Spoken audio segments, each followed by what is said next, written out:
I also have explicit firsthand experiences of getting a job after a man in a senior position and getting a different title and lower pay, even though it was the same job. Right. I saw that play out in many, many instances. Same job description, different title, different pay. So it's a subtle thing, but you know what it... different pay. Yeah, absolutely. That's still going on, presumably. Yeah, it is. In a subtle way. In a subtle way. How do you fix that? Well, this is the $1 million question. Because you need leverage, don't you? How do you withhold your services? I mean, there's always someone else there to take the job. So that's the $1 million question, Jim. Though how do you fix it? I think it's a long game. It is.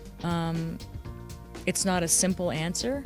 It is going to be a combination of both individuals making conscious choices and systems and infrastructural changes happening slowly and painfully, because the people in power right now benefit from that. I mean, that's just the reality. It's not going to change overnight. I think it's actually going to be a cultural generational shift in the coming years.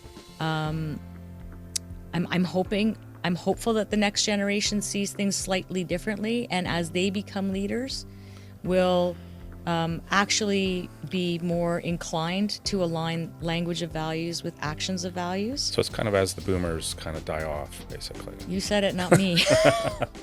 Technically, I'm a boomer. Barely, but I'm a boomer. But certainly, people in, white guys in power 10 or 20 years older than me think different. Right? You said it, not me, but I do agree with you, Jim. Well, very different generation, right? Yeah. So and you see that all the time, right? Yeah, and that's where you get the performative things, because those individuals, again, and I don't think that there's not a pernicious attempt. They'll say, I love women. I have daughters. I have granddaughters. And they'll say, we have policies. We've invested in this program. We've invested in training. We've invested in this. We have a International Women's Day event every year.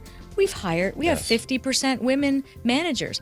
But what they don't do is they don't align the cultural behaviors on a daily basis to those values. Yeah.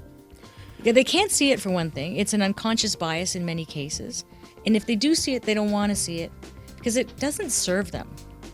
And it may just take some, time. But I think we need to be preparing younger generations for that eventuality, so that we don't just unconsciously or because of momentum just continue to perpetuate the same things.